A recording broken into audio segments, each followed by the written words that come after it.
আসসালামু আলাইকুম। তো তোমাদের গত ক্লাসে কোষের প্রকারভেদটা শুরু করেছিলাম।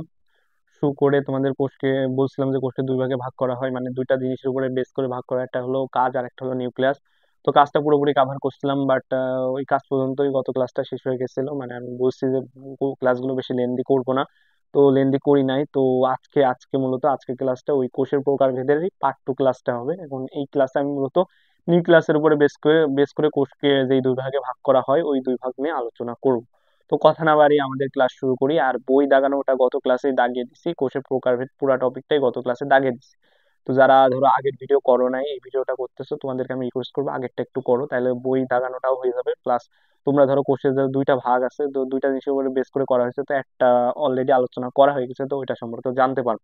তাহলে এটা করো, তাহলে পরেরটা জানতে পারবা। তো কথা না বাড়াই ক্লাস শুরু করি। তো আজকে আমাদের টপিক হলো কোষের প্রকারভেদ। কোষের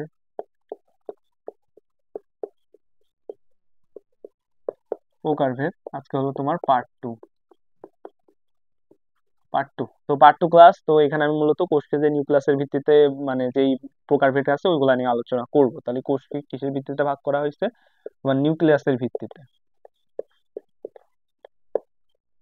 নিউক্লিয়াসের ভিত্তিতে কোষকে তোমার কয় ভাগে ভাগ করা হয়? তোমার দুইটা ভাগে ভাগ করা হয়। একটাকে হলো আদি কোষ, আরেকটা হলো তোমার প্রকৃত কোষ।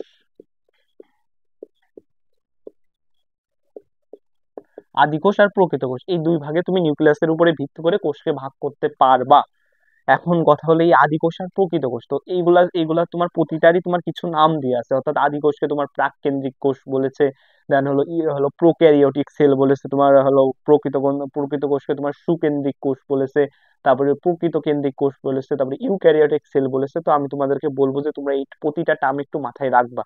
কারণ তোমার মানে এরকম দেখা গেছে, মানে তোমার পরীক্ষায় যে এখানে তোমার আদি কোষ না দিয়ে তোমার বাংলা সুন্দর মতো লিখে দিচ্ছে প্রোক্যারিওটিক সেল।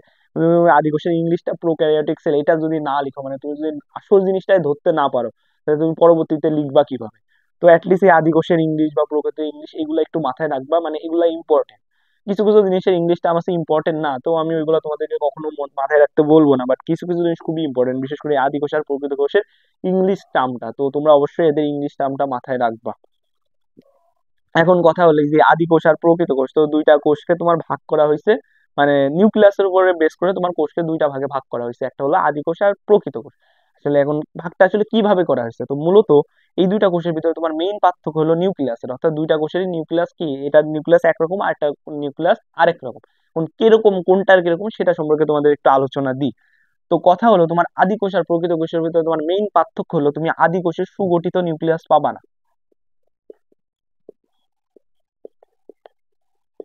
সুগঠিত নিউক্লিয়াস নিউক্লিয়াস তুমি আদি কোষে পাবা না, অর্থাৎ আদি কোষে সুগঠিত নিউক্লিয়াস থাকে না। বাট প্রকৃত কোষে কি, প্রকৃত কোষে এই সুগঠিত নিউক্লিয়াসটা পাবা। এটাই হলো তোমার মেইন পার্থক্য আদি কোষ আর প্রকৃত কোষের মধ্যে। এখন তোমাদের মানে মেইন প্রশ্ন হলো যে এই সুগঠিত নিউক্লিয়াসটা কি। এই জিনিসটা আমি তোমাদেরকে একটু এক্সপ্লেন করি যে সুগঠিত নিউক্লিয়াস কি। তো আমরা সবাই জানি যে নিউক্লিয়াসের চারটা অংশ আছে, এটা আমি তোমাদের আগে যতগুলো ভিডিও করছি 2 থেকে 3 বার বলছি যে নিউক্লিয়াসের চারটা অংশ আছে। তো নিউক্লিয়াসের চারটা অংশ কি কি এগুলো সম্পর্কে আমরা একটু জানবো। ধরো এটা নিউক্লিয়াসের চারটা অংশ থাকে, চারটা অংশ কি কি? নিউক্লিয়ার মেমব্রেন, মানে অর্থাৎ নিউক্লিয়াসে একটা মেমব্রেন থাকবে। তারপরে কি থাকবে? তোমার নিউক্লিয়াসের সাইটোপ্লাজমের মতো একটা, মানে একটা জিনিস থাকবে, অর্থাৎ জেলির মতো একটা তরল পদার্থ থাকবে, যেটাকে নাম দেওয়া হয়েছে নিউক্লিওপ্লাজম। নিউক্লিওপ্লাজম, দেন আরেকটা জিনিস আছে যেটাকে নিউক্লিওলাস বলা হয়। আর তারপরে আরেকটা জিনিস আছে যেটাকে তোমার ক্রোমাটিন তন্তু বলা হয়েছে, ক্রোমাটিন তন্তু। এই জিনিসটা নিয়ে তোমার অনেকবার আলোচনা করেছে, তোমার মোটামুটি তোমাদের একটা ধারণা আছে এই ক্রোমাটিন তন্তুটা কি। এই হলো তোমার নিউক্লিয়াসের চারটা অংশ। এখন একটা সুগঠিত নিউক্লিয়াস, একটা নিউক্লিয়াস যদি সুগঠিত হইতে হয়, তোমার নিউক্লিয়াসের ভিতরে অবশ্যই এই চারটা অংশ চারটাই থাকা লাগবে। এই চারটা থাকাই লাগবে। এই চারটার ভিতরে যদি একটা কম থাকে, ধরো একটা নিউক্লিয়াস আছে, নিউক্লিয়াসে তোমার নিউক্লিয়ার মেমব্রেন নাই, বাট বাকি তিনটা জিনিস আছে, তুমি কখনো ওই নিউক্লিয়াসকে সুগঠিত নিউক্লিয়াস বলতে পারবা না। আবার ধরো একটা নিউক্লিয়াস আছে, নিউক্লিয়াসে নিউক্লিওপ্লাজম নাই, বাট বাকি তিনটা আছে, কখনো ওটাকে সুগঠিত নিউক্লিয়াস বলা যাবে না। এরকম ভাবে মানে নিউক্লিয়াসের যে চারটা অংশ, এর ভিতরে যদি একটা অংশ যদি নিউক্লিয়াসের মধ্যে না থাকে, তাহলে ওইটা সুগঠিত নিউক্লিয়াস না। এটা হলো মানে মূল কথা। অর্থাৎ চারটা অংশ থাকলে সুগঠিত নিউক্লিয়াস, আর চারটা অংশের একটা না থাকলেই হলো মানে ওটা ওই নিউক্লিয়াসটা অগঠিত, অর্থাৎ নিউক্লিয়াসটা সুগঠিত নয়। একটা বা দুইটা বা তিনটা মানে না থাকলে মানে মানে অ্যাটলিস্ট মানে মানে একটা না থাকলেই অগঠিত, দুইটা না থাকলে তো কখনোই সুগঠিত হবে না। তো এরকম বিষয়টা, তো এইটাই হলো সুগঠিত নিউক্লিয়াস। সুগঠিত নিউক্লিয়াস হলো যেই নিউক্লিয়াস, সেই নিউক্লিয়াসের মধ্যে তোমার হলো নিউক্লিয়াসের চারটা অংশ চারটাই থাকে। এই হলো তোমার সুগঠিত নিউক্লিয়াস। তো এই এই নিউক্লিয়াসটা অর্থাৎ চারটা অংশ যুক্ত মানে যে নিউক্লিয়াস আছে ওইটা তুমি প্রকৃত কোষে পাবা, বাট আদি কোষে ওই নিউক্লিয়াসটা তুমি পাবা না। অর্থাৎ আদি কোষের ভিতরে হয় তোমার নিউক্লিওলাস থাকবে না, বা নিউক্লিওপ্লাজম থাকবে না, বা নিউক্লিয়ার মেমব্রেন থাকবে না, কিছু না কিছু থাকবে না। আবার এমনও হইতে পারে তোমার কিছুই না। মানে এটাই মানে তোমাদেরকে আরেকটা কথা বলে রাখি যে আদিকোষ, হ্যাঁ আদিকোষে তোমার বইতে বলা আছে যে মানে বইতে তোমার মানে দুইটা কথাই বলা আছে, বইতে তোমার দুইটা কথা বলা আছে বলে পরে তুমি একটা ছক পাবা, ছকে তোমার বলা আছে সুগঠিত নিউক্লিয়াস, সুগঠিত নিউক্লিয়াস অগঠিত। এখন তোমার যখন তুমি প্যারা পড়বা, প্যারাতে বলা রয়েছে যে নিউক্লিয়াসে হলো নিউক্লিয়ার আবরণটা নেই, অর্থাৎ নিউক্লিয়ার আবরণ নেই, মানে আবরণী বেষ্টিত নিউক্লিয়াস নেই, মানে বোঝাচ্ছে যে নিউক্লিয়ার মেমব্রেনটা নাই। মানে প্রকৃত কোষে নিউক্লিয়ার মানে আদি কোষে নিউক্লিয়ার মেমব্রেন নাই, প্রকৃত কোষে নিউক্লিয়ার মেমব্রেন আছে। এই জিনিসটা তোমার ওই প্যারাতে বলা আছে, বাট জিনিসটা তোমার পুরোপুরি ঠিক না। মানে মূল কথা কি, মূল কথা হলো নিউক্লিয়াস সুগঠিত অগঠিত। তোমরাও তো পেঁচাইতে যাবা না, তোমরা যে সুগঠিত আর অগঠিত এই দুইটা ওয়ার্ড মাথায় রাখবা, যে আদি কোষের নিউক্লিয়াস হলো অগঠিত আর প্রকৃত কোষের হলো সুগঠিত। এখন কথা হলো তুমি যদি এখন একটু মানে লজিক্যালি বা তোমার জ্ঞান বাড়াইতে হবে, তাই না? এখন তোমার জ্ঞানে তুমি একটা জিনিস মাথায় রাখবা যে এই যে আদি কোষ, আদি কোষে তোমার বলতে গেলে নিউক্লিয়াসের কিছুই থাকে না।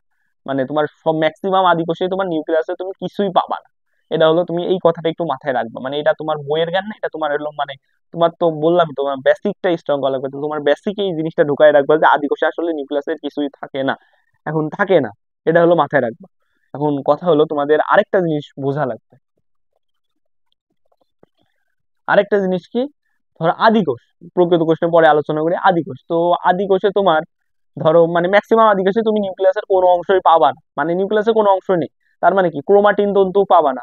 এখন একটা জিনিস কি, আমরা তো জানি যে ক্রোমাটিন তন্তুই হলো ক্রোমোজোম। আর একটা মানে জীবের বংশগতি বৃদ্ধি করার জন্য, বংশধর তৈরি করার জন্য, অর্থাৎ আমার বাচ্চা আমার মতো হবে, এটা কিসের উপরে বেস করে হবে? এটা কিন্তু এই ক্রোমাটিন তন্তু বা ক্রোমোজোমের উপরে বেস করেই হবে। তো এই যে আদি কোষ, তো আদি কোষের ভিতরে তো আমি এই ক্রোমাটিন তন্তু পাচ্ছি না। তাইলে কি এই আদি কোষের কি বংশধর সৃষ্টি হয় না, বা বংশধর হইলে ওদের মতো হয় না, মানে এরকম কিছু একটা? কারণ নিউক্লিয়াস তো মানে বলতে গেলে এই বংশধর সৃষ্টির ক্ষেত্রে মানে মেইন ভূমিকাটা যে পালন করে সেটা হলো নিউক্লিয়াস। আর বংশধর কেন বলতেছে, কারণ তোমার বংশ, সে হলো তোমার পরবর্তী প্রজন্ম, এই জন্য তাকে বংশধর বলছে। সে যদি তোমার মতোই না হয়, তোমারই মানে তোমার কোনো বৈশিষ্ট্য তার মধ্যে না থাকে, তাহলে তো সে তোমার বংশধর হবে না। তাইলে কি আদি কোষের মানে আসলে বংশধর হয় না, হইলেও অন্যরকম হয় এরকম কিছু না। আদি কোষে বংশধরদের সৃষ্টি হয়, মানে বংশধরদের সৃষ্টি হয়। তো এই জন্য তোমার আদি কোষের ভিতরে আলাদা একটা জিনিস পাবা। আলাদা কি পাবা? আদি কোষের মধ্যে তুমি আলাদাভাবে ডিএনএ জিনিসটা পাবা। আদি কোষের মধ্যে তুমি আলাদাভাবে কি ডিএনএ জিনিসটা পাবা। এই ডিএনএ জিনিসটা তুমি আদি কোষের মধ্যে আলাদাভাবে পাবা, ডিএনএ। তো এই জিনিসটা, এই ডিএনএ জিনিসটা তোমাদেরকে একটু বোঝাই। মানে আগেও বলছি, আজকে আরেকবার বলি। ধরো কোষ, ধরো আমাদের কোষ আছে, আমাদের বডিতে তো তোমার কোষ আছে। এখন কোষের মধ্যে কি আছে? কোষের মধ্যে তোমার নিউক্লিয়াস আছে, নিউক্লিয়াস আছে। নিউক্লিয়াসের মধ্যে তোমার কি আছে? ক্রোমাটিন তন্তু বা ক্রোমোজোম আছে। অর্থাৎ কোনো সময় ক্রোমাটিন তন্তু হিসেবে থাকে, কোনো সময় ক্রোমোজোম হিসেবে থাকে। কখন থাকে সেটা তোমরা খুব ভালো করেই জানো। তো আমরা অত ভিতরে যাবো না, আমরা just জানবো যে নিউক্লিয়াসের মধ্যে তোমার ক্রোমোজোম জিনিসটা আছে। তো এই হলো আমাদের সেই ক্রোমোজোম। এরকম হয় অনেকটা, ক্রোমোজোম এরকম হয়। তো এই ক্রোমোজোম, তো ক্রোমোজোমের ভিতরে তুমি দুইটা মানে ক্রোমোজোমের ভিতরে তোমার ছোট ছোট অংশ থাকে। এই ছোট ক্রোমোজোমকে যদি তুমি ভাগ করো এবং ছোট ছোট বিভিন্ন অংশ পাবা, তো ওই ছোট ছোট অংশকে জিন বলা হয়। অর্থাৎ ক্রোমোজোমের ভিতরে যে ছোট ছোট অংশ আছে এইগুলাকে জিন বলা হয়। বাট ক্রোমোজোম, ক্রোমোজোম জিনিসটা তৈরি হয়েছে, এটা তো একটা রাসায়নিক পদার্থ দ্বারা তৈরি হয়েছে।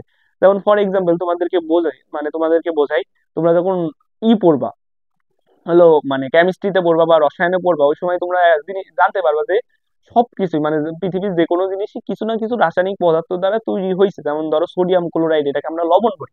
তো লবণ মূলত কি দ্বারা তৈরি হয়েছে? সোডিয়াম ক্লোরিন এইগুলা দ্বারা তৈরি হয়েছে। তারপরে হলো ক্যালসিয়াম ফসফেট, এর একটা জিনিস, তো এটা মূলত কি দ্বারা তৈরি হয়েছে? ক্যালসিয়াম, ফসফরাস, অক্সিজেন, এইগুলা এর ভিতরে আছে। এইগুলা দ্বারাই তো জিনিসটা তৈরি হয়েছে। তো এই ক্রোমোজোম, তাহলে এর রাসায়নিক গঠন কি? যেহেতু এটা আমাদের বডির একটা অংশ, তো এরও একটা রাসায়নিক গঠন আছে। এই রাসায়নিক গঠন কি? এটা হলো ডিএনএ নামক একটা রাসায়নিক পদার্থ দ্বারা তৈরি হয়েছে। এটা হলো তোমার ডিএনএ দ্বারা আমার এই ক্রোমোজোমটা তৈরি হয়েছে। তো ডিএনএ কি? ডিএনএ হলো একটা রাসায়নিক পদার্থ যার ভিতরে তুমি বিভিন্ন মৌল একসাথে হয়ে একটা নির্দিষ্ট সিকোয়েন্সে এই ডিএনএ জিনিসটা তৈরি করে। অর্থাৎ ডিএনএ এর ভিতরে তুমি কার্বন পাবা, হাইড্রোজেন পাবা, অক্সিজেন পাবা, নাইট্রোজেন পাবা, ফসফরাস পাবা, এইগুলা পাবা। এইগুলো একটা মানে সুসজ্জিত স্ট্রাকচার তৈরি করে এই ডিএনএটা তৈরি করছে। তো এই ডিএনএটাই মূলত আমাদের এই ক্রোমোজোম তৈরি করে। তো ডিএনএটা তোমার দেখতে কিরকম হয়? ডিএনএটা তোমার এরকম দেখতে হয়।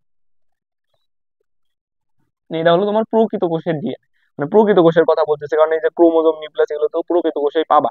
তো প্রকৃত কোষের ডিএনএটা আসলে এই যে এরকম দেখতে হয়। মানে এগুলো হলো ডিএনএ, মানে রাসায়নিক গঠন। এর ভিতরে তোমার এক জায়গায় তুমি ফসফরাস পাবা, এক জায়গায় তুমি নাইট্রোজেন পাবা, এক জায়গায় তুমি কার্বন পাবা, এক জায়গায় অক্সিজেন পাবা, এই সবকিছু মিলে এরকম একটা গঠন তৈরি করে। তো এরকম অসংখ্য ডিএনএ তুমি এই ক্রোমোজোমের ভিতরে পাবা, মানে এই ডিএনএ গুলো তুমি ভিতরে ভিতরে এই হলো ক্রোমোজোমের ভিতরে এইভাবে ডিএনএ একসাথে একটা আরেকটার সাথে মিলে এরকম ভাবে তোমার এই ক্রোমোজোমটা গঠন করছে।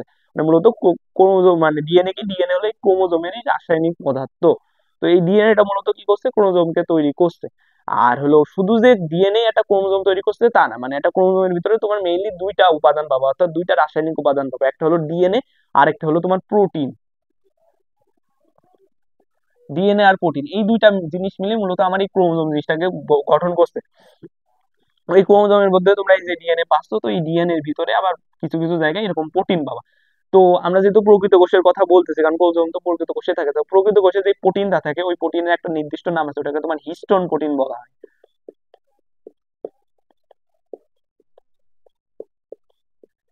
হিস্টোন প্রোটিন বলা হয়। তো আমার এই ক্রোমোজোমের যে মানে গঠনটা, মানে তো পর্যন্ত একটা রাসায়নিক পদার্থ দ্বারা গঠিত, তো ওটা মূলত তোমার প্রোটিন আর মানে হিস্টোন প্রোটিন আর ডিএনএ এর মিশ্রণ, এই দুইটা মিলেই আমার মূলত এই ক্রোমোজোমটাকে তৈরি করছে। এই হলো কথা। তো এই ডিএনএ, তারপরে এই ক্রোমোজোম, এইগুলাই মূলত আমাদের এই যে পরবর্তী বংশধর সৃষ্টিতে মানে মেইন ভূমিকা পালন করে। যে আমার ধরো বাচ্চা হবে, আমার বাচ্চা হলে কি হবে? আমার বাচ্চা মানে একটা বাচ্চা, ধরো একটা বাচ্চা হইছে, হলো হওয়ার পরে কি হবে? বাচ্চার ভিতরে কিছু মায়ের বৈশিষ্ট্য থাকবে, কিছু বাবার বৈশিষ্ট্য থাকবে। কারণ কি? বাবা থেকে কিছু ক্রোমোজোম আসে, মায়ের থেকে কিছু ক্রোমোজোম আসে, এসে দুইটা একসাথে মিলে দেন বাচ্চাটা গঠিত হয়। তার মানে কি, মায়ের ক্রোমোজোম গুলো মায়ের বৈশিষ্ট্য আনতেছে, বাবার ক্রোমোজোম গুলো বাবার বৈশিষ্ট্য এনে দেন ওই বাচ্চাটা, মানে ওই বাচ্চাটা তার বাবা মায়ের মতো হয়। তো এটাই তো তোমার মানে একদম নর্মাল নিয়ম। তো আদি কোষের ক্ষেত্রে তো তুমি এরকম কোনো ক্রোমোজোম পাচ্ছ না, তার মানে কি ওদের তো বংশধর হয়, এতটুকু তুমি জানো যে ওরা বংশবৃদ্ধি করে। তার মানে তখন কি হয়? যে ওদের যে নতুন বংশধর হয়, এখানে তো আমি কোনো ডিএনএ ক্রোমোজোম কিচ্ছু পাচ্ছি না, তাহলে কি ওদের নতুন বংশধর কি ওদের মতো হয় না? এরকম কিছু না, অবশ্যই ওদের হলো বংশধর ওদের মতো হবে। বাট ওদের ভিতরে ক্রোমাটিন তন্তু ক্রোমোজোম এগুলা কিছু থাকে না। তো কি হয়? তো ওদের বডিতে তোমার আলাদাভাবে একটা ডিএনএ থাকে, অর্থাৎ আমাদের বডিতে কিরকম হয়? আমাদের বডিতে তোমার নিউক্লিয়াস থাকে, নিউক্লিয়াসের মধ্যে ক্রোমোজোম থাকে, অনেকগুলা ক্রোমোজোম থাকে, এই ক্রোমোজোমের ভিতরে আবার এরকম ডিএনএ থাকে, আমাদের ক্রোমোজোমের ভিতরে এরকম ডিএনএ তোমার দেয়া থাকে। বাট ওদের ক্ষেত্রে কি হয়? ওদের ক্ষেত্রে এরকম ক্রোমোজোম থাকে না, বাট ডিএনএ থাকে। অর্থাৎ ওদের যেই সাইটোপ্লাজম থাকে, অর্থাৎ ধরো এটা হলো একটা আদি কোষ, আদি কোষের ধরো এই প্রথমে চারদিকে এরকম সাইটোপ্লাজম আছে, তো এই সাইটোপ্লাজমের মধ্যে ওদের একটা ডিএনএ আছে। তো সাইটোপ্লাজমের মধ্যে ওদের একটা ডিএনএ আছে, বাট আমাদের ডিএনএ কোথায় আছে? আমাদের ডিএনএ আমাদের ক্রোমোজোমের ভিতরে আছে। এখন কথা হলো, তো আদি কোষের ডিএনএটা কিরকম? তো আদি কোষের ডিএনএ, আমাদের ডিএনএটা যে এরকম হয়, এরকম অসংখ্য ডিএনএ তুমি একটা ক্রোমোজোমের ভিতরে পাবা। বাট আমাদের ওই আদি কোষের ডিএনএটা কেমন হবে? ওদের ডিএনএটা প্রথমত তোমার গোলাকার টাইপের হবে, এরকম একটা গোলাকার ডিএনএ হবে। গোলাকার হবে, আমাদের মতো এরকম সাপের মতো পেঁচানো হবে না, গোলাকার এরকম ডিএনএ হবে। বাট গঠন ওই সেমই থাকবে, নাইট্রোজেন অক্সিজেন ফসফরাস থাকবে, বাট আকারটা একটু অন্যরকম হবে। আর আমাদের ডিএনএ কোথায় থাকে? ক্রোমোজোমের ভিতরে থাকে, বাট ওদের ডিএনএ সাইটোপ্লাজমে থাকে। এইটা হলো কথা। এই হলো ওদের ডিএনএ আর আমাদের মানে ইসের মধ্যে পার্থক্য, যে ওদের ক্রোমোজোম পাবা না, ওদের তুমি নিউক্লিয়াস পাবা না, ওদের তুমি ক্রোমাটিন তন্তু পাবা না, বাট ওদের কি পাবো? ওদের ডিএনএ জিনিসটা পাবা, ডিএনএ জিনিসটা পাবা। বাট ওদের ডিএনএটা আমাদের মতো হবে না, ওদের ডিএনএটা প্রথমত সাইটোপ্লাজমে থাকবে, দ্বিতীয়ত ওদের ডিএনএটা কি হবে? গোলাকার হবে। তৃতীয় আরেকটা কথা আছে, আরেকটা কথা কি? আরেকটা কথা হলো আমাদের এই যে ক্রোমোজোম, এর ভিতরে কিন্তু একটা ডিএনএ থাকে না, আমাদের একটা ক্রোমোজোমের ভিতরেও কিন্তু আমাদের একটা ক্রোমোজোমের মধ্যে অসংখ্য ডিএনএ থাকে। তো ওদেরও সেম, মানে আমাদের একটা ক্রোমোজোমের মধ্যে অসংখ্য ডিএনএ আছে। তো আমাদের বডি, ধরো মানুষের বডিতে তো আর একটা ক্রোমোজোম নাই, অনেকগুলো ক্রোমোজোম আছে, তাহলে প্রতিটা ক্রোমোজোমের কথা হিসাব করলে কিন্তু আমাদের বডিতে অসংখ্য ডিএনএ আছে। বাট ওদের কি আছে? ওদের হলো ধরো মানে আদিকোষী। আদিকোষ কি? আদিকোষের একটা বৈশিষ্ট্য আমি তোমাদেরকে বলি। এই আদিকোষ, তো আদিকোষ আগেই একটু বলে রাখি তোমাদেরকে। তো আদিকোষী যারা হয়, আদিকোষী যারা হয়, এরা মানে ধরো একটা জীব, তার দেহ হলো আদি কোষ দ্বারা গঠিত। তো কোনো কিছু দেহ যদি আদি কোষ দ্বারা গঠিত হয়, তাহলে অবশ্যই তাদের দেহ এককোষী হয়। অর্থাৎ যেসব জীব এককোষী তারা হলো আদিকোষী। মানে এরকম না, মানে আসলে জিনিসটা এরকম যে একটা জীব, ধরো মানে আমাদের মনে হয় যে আমাদের বডি কিন্তু অসংখ্য কোষ দ্বারা গঠিত। এমনও জীব আছে যাদের দেহ কি, যাদের দেহ তোমার একটা কোষ দ্বারা গঠিত, এরকম কিছু জীব আছে। এখন ওই কোষটা তোমার প্রকৃত কোষও হইতে পারে, আদি কোষও হইতে পারে। অর্থাৎ যেসব জীব প্রকৃত কোষী, ওদের দেহ একটা কোষ দ্বারা গঠিত হইতে পারে, অসংখ্য কোষ দ্বারা গঠিত হতে পারে, বাট একটা জীব যদি আদি কোষ হয় তার দেহ অবশ্যই অবশ্যই একটা কোষ দ্বারাই গঠিত হবে। তার দেহে অবশ্যই অবশ্যই একটা কোষ দ্বারা গঠিত হবে, অর্থাৎ আদিকোষী জীব অবশ্যই একটা কোষ দ্বারা গঠিত হবে। তুমি আদিকোষী দেহে মানে আদি যাদের দেহে মানে আদিকোষ পাবা তাদের দেহে অলওয়েজ একটা কোষই থাকবে, একটার বেশি কোষ থাকবে না, এটা তোমাদেরকে একটু জানে না। তো এদের একটা কোষের মধ্যে তোমার একটা ডিএনএ থাকে, যেমন আমাদের দেহে ক্রোমোজোম আছে, ক্রোমোজোমের ভিতরে অসংখ্য ডিএনএ আছে, একটা ক্রোমোজোম নেই অনেকগুলো ক্রোমোজোম আছে, তারপরে সব মিলে অনেক ক্রোমোজোম আছে আমাদের একটা কোষের মধ্যে, বাট এদের একটা কোষ, এদের একটা কোষের মধ্যে তুমি শুধু একটা ডিএনএ পাবা। তো এই একটা ডিএনএ পাবা, যে ডিএনএটা এদের সাইটোপ্লাজমের মধ্যে থাকে, তাহলে মানে আমাদের সাথে এদের পার্থক্য কি, এদের একটা ডিএনএ থাকে, একটা কোষে একটা ডিএনএ থাকে, বাট আমাদের একটা কোষে অসংখ্য ডিএনএ বা একের অধিক ডিএনএ থাকে। তো এই হলো আরেকটা পার্থক্য। আরেকটা পার্থক্য কি, আরেকটা পার্থক্য হলো আমাদের এই যে বললাম যে আমাদের ক্রোমোজোম শুধু ডিএনএ দিয়ে তৈরি, এটা না, আমাদের ক্রোমোজোমের ডিএনএ ব্যতীত আরেকটা জিনিস থাকে, এটা কি কি বলে, এটাকে তোমার হিস্টোন প্রোটিন বলা হয়, হিস্টোন প্রোটিন বলা হয়। বাট এদের ডিএনএ তেও কি, এদের যেহেতু ডিএনএ আছে তো এদের ডিএনএ এর সাথেও একটা প্রোটিন থাকে, এদের ক্রোমোজোম নাই বাট এদের ডিএনএ এর সাথেও তুমি প্রোটিন পাবা, এদের ডিএনএ এর মধ্যে কিছু কিছু জায়গায় প্রোটিন পাবা, বাট এদের যে প্রোটিনটা ওইটা হিস্টোন প্রোটিন না। কি প্রোটিন ওটা তোমার বইতে মানে ওরকম স্পেসিফিক ভাবে দেয়া নেই, বাট বলা হয়েছে যে ওইটা হিস্টোন প্রোটিন না।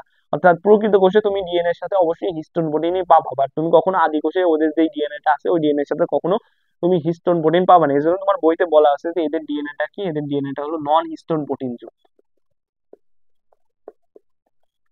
নন হিস্টোন প্রোটিন যুক্ত, অর্থাৎ হিস্টোন প্রোটিন থাকে না, কি থাকে ওটা জানা লাগবে না, বাট জানবা যে এখানে হিস্টোন প্রোটিন থাকে না, এই হলো আরেকটা বৈশিষ্ট্য।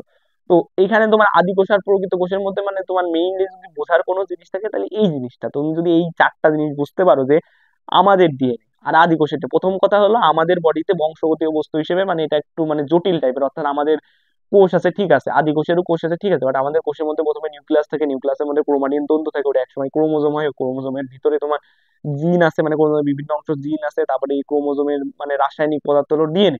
এরকম আমাদের একটা কমপ্লেক্স একটা স্ট্রাকচার আছে, বাট আদি কোষের এরকম কোনো কমপ্লেক্স স্ট্রাকচার নেই, ওদের নিউক্লিয়াস নেই, ওদের যা সাইটোপ্লাজমের মধ্যে একটা ডিএনএ পাবো, আর আমাদের অসংখ্য ডিএনএ জড়ায় পেঁচায় মানে কমপ্লেক্স আকারে থাকে। এই হলো জিনিসটা বোঝার। এখন ওদের ডিএনএ আর আমাদের না, আমাদেরও ডিএনএ আছে ওদেরও ডিএনএ আছে, বাট আমাদের ডিএনএ আর ওদের ডিএনএ এর ভিতরে তফাৎ আছে।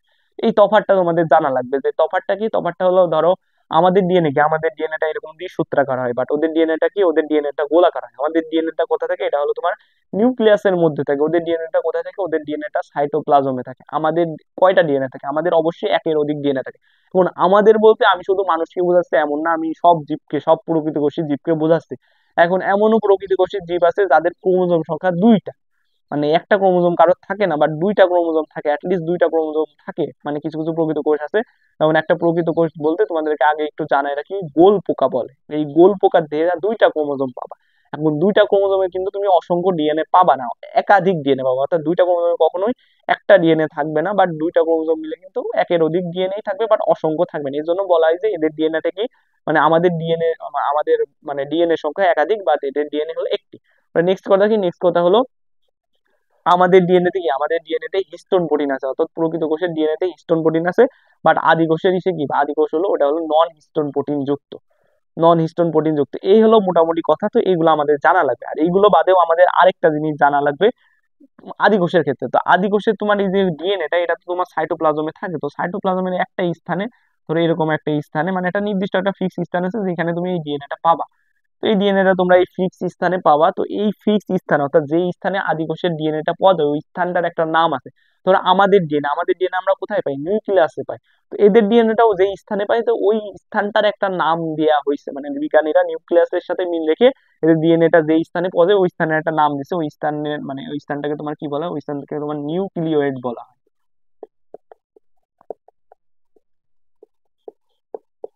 তো এই যে ফাঁকা স্থান মানে এই যে যে স্থানটা আছে, অর্থাৎ যে স্থানে তুমি ডিএনএটা পাবো ওই স্থানের একটা নাম হলো কি, নিউক্লিওয়েড। তো তোমাদেরকে একটু একটা কথা বলে রাখি যে নিউক্লিওয়েড মানে এর একটা, এর সংজ্ঞাটা কি, সংজ্ঞা হলো আদি কোষের সাইটোপ্লাজমের যে স্থানে তাদের বংশগতীয় বস্তু বা ডিএনএ পাওয়া যায় তাকে নিউক্লিয়েট বলে। তো এই সংজ্ঞাটা ক নাম্বারে প্রচুর আসে।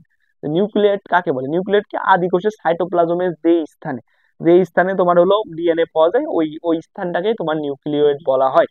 এই হলো মোটামুটি তোমার আদি কোষ আর প্রকৃত কোষের ভিতরে মেইন যে পার্থক্য, একটা হলো নিউক্লিয়াসের পার্থক্য আর একটা হলো বংশগতীয় বস্তুর পার্থক্য। এই দুইটা মেইন পার্থক্য আমি তোমাদেরকে আলোচনা করলাম। এখন তোমাদেরকে আমি বৈশিষ্ট্য হিসাবে আদি কোষ আর প্রকৃত কোষ পড়াবো।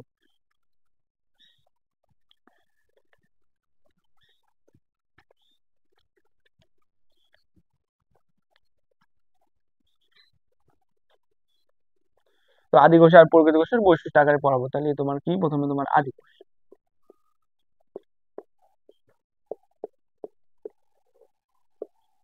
তারপরে প্রকৃত,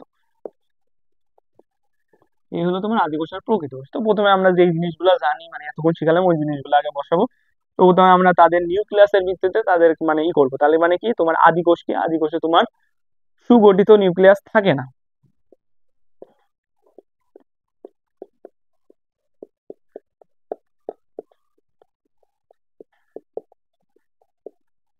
সুগঠিত নিউক্লিয়াস থাকে না। এখন সুগঠিত নিউক্লিয়াস কি সেটা তোমাদেরকে মোটামুটি ভালোভাবে বোঝাইছি।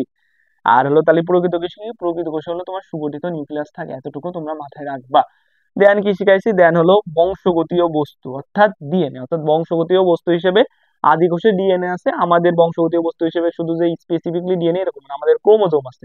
বাট যেহেতু আমরা আদি কোষেও ডিএনএ আছে, তো আমাদের তো ডিএনএ আছে, যে জন্য আমরা কম্প্যারিজন যেহেতু করতেছি বা বৈশিষ্ট্য লিখতেছি কম্প্যারিজন করে, এই জন্য আমরা ডিএনএটাকে আনবো যে বংশগতীয় বস্তু হিসেবে।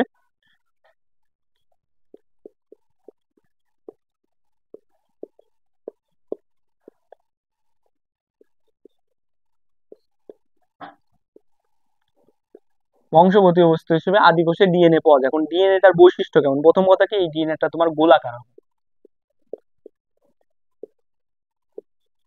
ওদের ডিএনএটা কেমন হবে, ওদের ডিএনএটা তোমার গোলাকার হবে। তারপরে কি হবে, তোমরা হলো ডিএনএ এর সংখ্যাতে যাও, ডিএনএ সংখ্যা, ওদের কয়টা ডিএনএ পাওয়া যায়, ওদের কিন্তু একটা ডিএনএ পাওয়া যায়, একটার বেশি ডিএনএ তুমি পাবা না। তাহলে কি, ওদের একটা ডিএনএ থাকে, ওদের একটা ডিএনএ থাকে। তারপরে তোমার ওদের ওদের একটা ডিএনএ থাকে। তারপরে কি, ওদের এই যে ডিএনএটা কি, ডিএনএটা হলো তোমার নন হিস্টোন প্রোটিন যুক্ত, অর্থাৎ ওদের ডিএনএ তে কিন্তু তুমি হিস্টোন প্রোটিন পাবা না। অর্থাৎ ওদের ডিএনএটা কি হবে, ওদের ডিএনএটাকে নন হিস্টোন প্রোটিন, মানে নন হিস্টোন প্রোটিন যুক্ত। তাহলে তুমি লিখবা যে একটি গোলাকার, তো একটি ওয়ার্ডটা আগে লিখে নিবা, তাহলে তোমার লিখতে সুবিধা হবে, মানে শুনতে ভালো লাগবে। যে একটি আগে লিখবা যে ওদের বংশগতীয় বস্তু হিসেবে একটি গোলাকার নন হিস্টোন প্রোটিন যুক্ত ডিএনএ থাকে,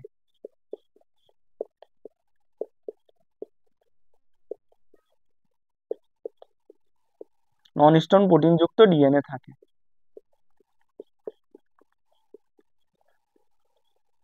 এটাই হলো এদের হলো আরেকটা বৈশিষ্ট্য, যে বংশগতীয় বস্তু হিসেবে তুমি আদিকোষে একটি গোলাকার নন হিস্টোন প্রোটিন যুক্ত ডিএনএ পাবা। তারপরে তোমার ইসে আসি, প্রকৃত কোষে আসি। তা প্রকৃত কোষের ক্ষেত্রে কি হবে, প্রকৃত কোষের ক্ষেত্রে তুমি কি পাবা, প্রকৃত কোষের বংশগতীয় বস্তু হিসেবে তুমি মানে ক্রোমোজোম পাচ্ছ, ঠিক আছে, ডিএনএ কেও পাচ্ছ। বাট ওদের ডিএনএটা কেমন হবে, ওদের ডিএনএটা তোমার দ্বিসূত্রাকার হবে। ওদের ডিএনএটা প্রথমত দ্বিসূত্রাকার হবে। কয়টা ডিএনএ থাকবে, অবশ্যই একটা ডিএনএ থাকবে না, তো ওইটা কি হবে, একাধিক ডিএনএ থাকবে, একাধিক হবে।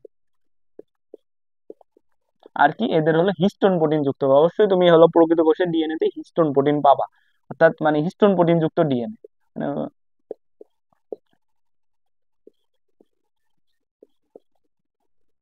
হিস্টোন প্রোটিন যুক্ত। এই হলো মূলত তোমার বৈশিষ্ট্য, যে মানে দুইটা মেইন বৈশিষ্ট্য, এই দুইটা হলো একদম মূলত একদম মানে এদেরকে একদম, যদি তুমি যদি এই দুইটা বৈশিষ্ট্য বলো, তাইলে তুমি মূলত এই দুইটা জিনিসকে একদম ভাগ করে ফেলছো। এই দুইটা বৈশিষ্ট্য, তারপরে আরো বৈশিষ্ট্য আছে, বাট এই দুইটা হলো একদম মেইন বৈশিষ্ট্য। তো এই হলো তোমার মেইন দুইটা বৈশিষ্ট্য। তারপরে আরো কিছু বৈশিষ্ট্য আছে, সেগুলো নিয়ে আমরা আলোচনা করবো। নেক্সট আরো দুইটা ছোট ছোট বৈশিষ্ট্য আছে, যেগুলো মানে ধরো মানে লিখলে যেহেতু আমাদের খাতায় অনেক মানে পেজ বাড়ানো লাগবে, সেই ক্ষেত্রে আরো কিছু বৈশিষ্ট্য আমরা বানিয়ে লিখতে পারি। বানিয়ে লেখা বলতে ধরো এদের বংশগতীয় বস্তু, আদিকোষের বংশগতীয় বস্তু, এটা আমরা কোথায় পাই, এটা আমরা সাইটোপ্লাজমে পাই। তাহলে আমরা এটা লিখতে পারি যে এদের বংশগতীয় বস্তু সাইটোপ্লাজমে পাওয়া যায়। তোমরা একটু লিখে নাও যে বংশগতীয় বস্তু কোথায় পাওয়া যায়, সাইটোপ্লাজমে পাওয়া যায়। আর হলো প্রকৃত কোষের বংশগত বস্তু তুমি কোথায় পাবা, নিউক্লিয়াসে পাবা, নিউক্লিয়াসে পাবা। তো এদের বংশগতীয় বস্তু যেটা হলো ডিএনএ, বংশগতীয় বস্তু বা ডিএনএ, তো এটা সম্পর্কে কিন্তু আমরা চারটা পয়েন্ট শিখছি। এই চারটা পয়েন্ট খুবই ইম্পর্টেন্ট, তোমরা একটু এই চারটা পয়েন্ট মাথায় রাখবা। কি কি, প্রথমত বংশগতীয় বস্তু হলো ডিএনএ, এটা তো মানে আমরা জানি। দেন ডিএনএ কয়টা থাকে, আদিকোষের ক্ষেত্রে একটা থাকবে, গোলাকার হবে, নন হিস্টোন প্রোটিন যুক্ত হবে এবং সাইটোপ্লাজমে অবস্থান করবে। আর প্রকৃত কোষের ক্ষেত্রে কি, জাস্ট উল্টা পড়তে থাকবে, একটার একটা মানে এখানে একটা, প্রকৃত কোষে একাধিক। এখানে কি, এখানে হলো তোমার গোলাকার, প্রকৃত কোষে দ্বিসূত্রাকার। এখানে কি, এখানে হলো হিস্টোন প্রোটিন যুক্ত, প্রকৃত কোষে নন হিস্টোন প্রোটিন যুক্ত। এখানে সাইটোপ্লাজমের অবস্থান, ওইখানে হলো নিউক্লিয়াস অবস্থান। এরকম এই চারটা জিনিস তোমরা ভালোভাবে মাথায় রাখবা। দেন হলো তুমি 4 নম্বরে আরেকটা পয়েন্ট লিখতে পারো, যে এই যে আদি কোষ, তো আদিকোষী জীব, আদিকোষী জীব এককোষী হয় অলওয়েজ। আদিকোষী জীব কেমন হয়, এরা হলো এককোষী হয়। এককোষী, এক বহুকোষী আদিকোষী জীব কখনোই তোমার বহুকোষী হবে না। অর্থাৎ সবসময় তোমার আদিকোষী জীবের দেহ একটা কোষ দ্বারা গঠিত হবে। বাট এই প্রকৃত কোষী যারা মানে যেসব জীব আছে এটা এককোষী হইতে পারে, বহুকোষী হইতে পারে। তো এটা মাথায় রাখবে যে এটা এককোষী হইতে পারে আবার বহুকোষী হইতে পারে। তো এই জিনিসটা তুমি হলো মানে পয়েন্টে লিখে দিতে পারো, এককোষী বা বহুকোষী দুইটাই হইতে পারে। এই হলো আরেকটা পয়েন্ট, মানে মোটামুটি আমরা 4টা পয়েন্ট কাভার করলাম। তারপরে ভিতরে যাই। দেন আরেকটা ইম্পর্টেন্ট পয়েন্ট আছে অঙ্গাণুর পয়েন্ট, যে তুমি এই যে আদি কোষে, তো অঙ্গাণু জিনিসটা তো আমরা সবাই বুঝি যে কোষের মধ্যে বিভিন্ন অঙ্গাণু থাকে, মাইটোকন্ড্রিয়া, গলগি বডি, তারপরে হলো তোমার হলো এন্ডোপ্লাজমিক রেটিকুলাম, প্লাস্টিড, এরকম বিভিন্ন অঙ্গাণু থাকে। এখন আদি কোষের অঙ্গাণু আর প্রকৃত কোষের অঙ্গাণুর ভিতরে আমাদের একটু জানা লাগবে যে আদি কোষে কোন অঙ্গাণু থাকে, প্রকৃত কোষে কোন অঙ্গাণু থাকে। তো প্রথম কথা হলো তোমাদের বইতে এরকম ভাবে বলা আছে যে তোমার আদি কোষে হলো আবরণী বেষ্টিত অঙ্গাণু থাকে না, আর হলো প্রকৃতি কোষে আবরণী বেষ্টিত অঙ্গাণু থাকে, এরকম ভাবে তোমাদের বইতে বলা আছে। বাট তোমরা বইটা ফলো করবা না। কেন ফলো করবে না তোমাকে বলি। তুমি ধরো এখানে লিখলা যে আদি কোষের বৈশিষ্ট্য কি, এখানে আবরণী বেষ্টিত অঙ্গাণু থাকে না। তা ঠিক আছে, মানে বইতে বলার লজিকটা কি, লজিকটা হলো তুমি আদি কোষে শুধুমাত্র একটা অঙ্গাণু পাবো যেটা হলো রাইবোজোম। আদি কোষে তুমি একটা অঙ্গাণু পাবো যেটাকে তোমার কি বলা হয়, রাইবোজোম বলা হয়। তো এই রাইবোজোম যে অঙ্গাণুটা থাকে এটার কোনো আবরণী থাকে না, এটার কোনো আবরণী থাকে না। তো এই জন্য তোমার মানে বইতে এটা বলা হয়েছে যে আদি কোষে তোমার আবরণী বেষ্টিত অঙ্গাণু থাকে না, মানে কি থাকে, আবরণীহীন অঙ্গাণু থাকে যেটাকে তোমার রাইবোজোম বলা হয়। তো কিন্তু এখানে আবার একটা ঘাপলা আছে, ঘাপলারে কি, ঘাপলা হলো আচ্ছা ঠিক আছে রাইবোজোম থাকে এই জন্য আমরা বলতেছি আবরণী বেষ্টিত, কিন্তু আদি কোষে কিন্তু আরেকটা অঙ্গাণু থাকে না, তোমার সাইটোস্কেলিটন। এইটা কিন্তু তুমি আদি কোষে পাবা না, বাট এই সাইটোস্কেলিটনেরও কিন্তু কোনো আবরণী নেই। তখন আবার এই যে আরেকটা ঘাপলা বেঁধে যাচ্ছে যে মানে ঠিক আছে আবরণী বেষ্টিত অঙ্গাণু আদি কোষে নেই, ঠিক আছে, কিন্তু এই যে সাইটোস্কেলিটন এটাও তো নাই। তো তখন আবার ঘাপলা। তো এই জন্য আমি তোমাদেরকে বলবো তোমরা জাস্ট মানে পয়েন্টটা এইভাবে লিখবা যে কোনো কোষীয় অঙ্গাণু থাকে না,